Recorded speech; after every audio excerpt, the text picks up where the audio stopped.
ഉൽപ്പത്തി പുസ്തകം 12-ാം അധ്യായം. അബ്രാമിനെ വിളിക്കുന്നു.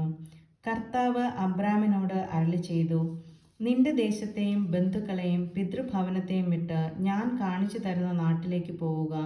ഞാൻ നിന്നെ വലിയൊരു ജനതയാക്കും, നിന്നെ ഞാൻ അനുഗ്രഹിക്കും, നിന്റെ പേര് ഞാൻ മഹത്തമമാക്കും. അങ്ങനെ നീ ഒരു അനുഗ്രഹമായിരിക്കും. നിന്നെ അനുഗ്രഹിക്കുന്നവരെ ഞാൻ അനുഗ്രഹിക്കും, നിന്നെ ശപിക്കുന്നവരെ ഞാൻ ശപിക്കും. നിന്നിലൂടെ ഭൂമുഖത്തെ വംശങ്ങളെല്ലാം അനുഗ്രഹീതമാകും. കർത്താവ് കൽപ്പിച്ചതനുസരിച്ച് അബ്രാം പുറപ്പെട്ടു. ലോത്തും അവൻ്റെ കൂടെ തിരിച്ചു. ഹാരാൻ ദേശത്തോട് വിട പറഞ്ഞപ്പോൾ അബ്രാമിന് 75 വയസ്സ് പ്രായമായിരുന്നു. അബ്രാം സാറായിയെയും സഹോദരപുത്രൻ ലോത്തിനെയും കൂടെ കൊണ്ടുപോയി. ഹാരാനിൽ തങ്ങൾ നേടിയ സമ്പത്തും ആളുകളുമായി അവർ കാനാൻ ദേശത്തിലേക്ക് പുറപ്പെട്ട് അവിടെ എത്തിച്ചേർന്നു. അബ്രാം ആ ദേശത്തിലൂടെ സഞ്ചരിച്ച് ശെക്കേമിൽ മോറയുടെ ഓക്കുമരം വരെ എത്തി. അക്കാലത്ത് കാനാൻകാർ അവിടെ പാർത്തിരുന്നു. കർത്താവ് അബ്രാമിന് പ്രത്യക്ഷപ്പെട്ട് അരുളിച്ചെയ്തു, ഈ നാട് നിന്റെ സന്തതികൾക്ക് ഞാൻ കൊടുക്കും. തനിക്ക് പ്രത്യക്ഷപ്പെട്ട കർത്താവിന് അബ്രാം അവിടെ ഒരു ബലിപീഠം പണിതു. അവിടെ നിന്ന് അവൻ ബേഥേലിന് കിഴക്കുള്ള മലമ്പ്രദേശത്തേക്ക് കടന്ന് അവിടെ ബേഥേലിന് കിഴക്കും ആയിക്ക് പടിഞ്ഞാറുമായി താവളമടിച്ചു. അവിടെ ഒരു ബലിപീഠം പണിത് കർത്താവിൻ്റെ നാമം വിളിച്ചു.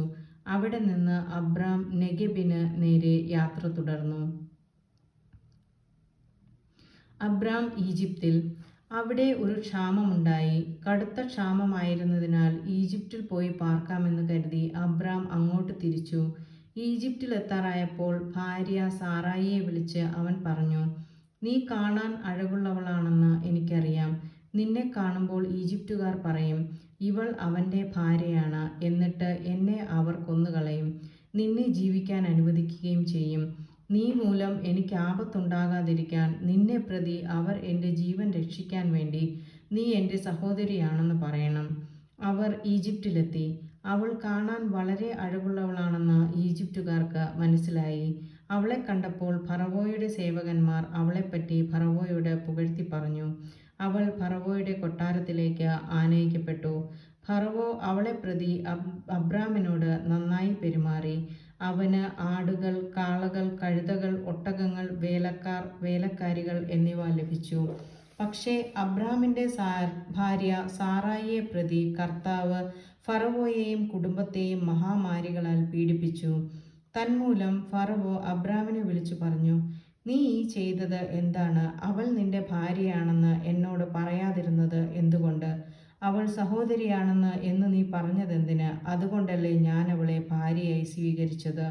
ഇതാ നിന്റെ ഭാര്യ, അവളെയും കൊണ്ട് സ്ഥലം വിടുക. ഫറവോ തൻ്റെ ആൾക്കാർക്ക് അബ്രാമിനെക്കുറിച്ച് കൽപ്പന കൊടുത്തു.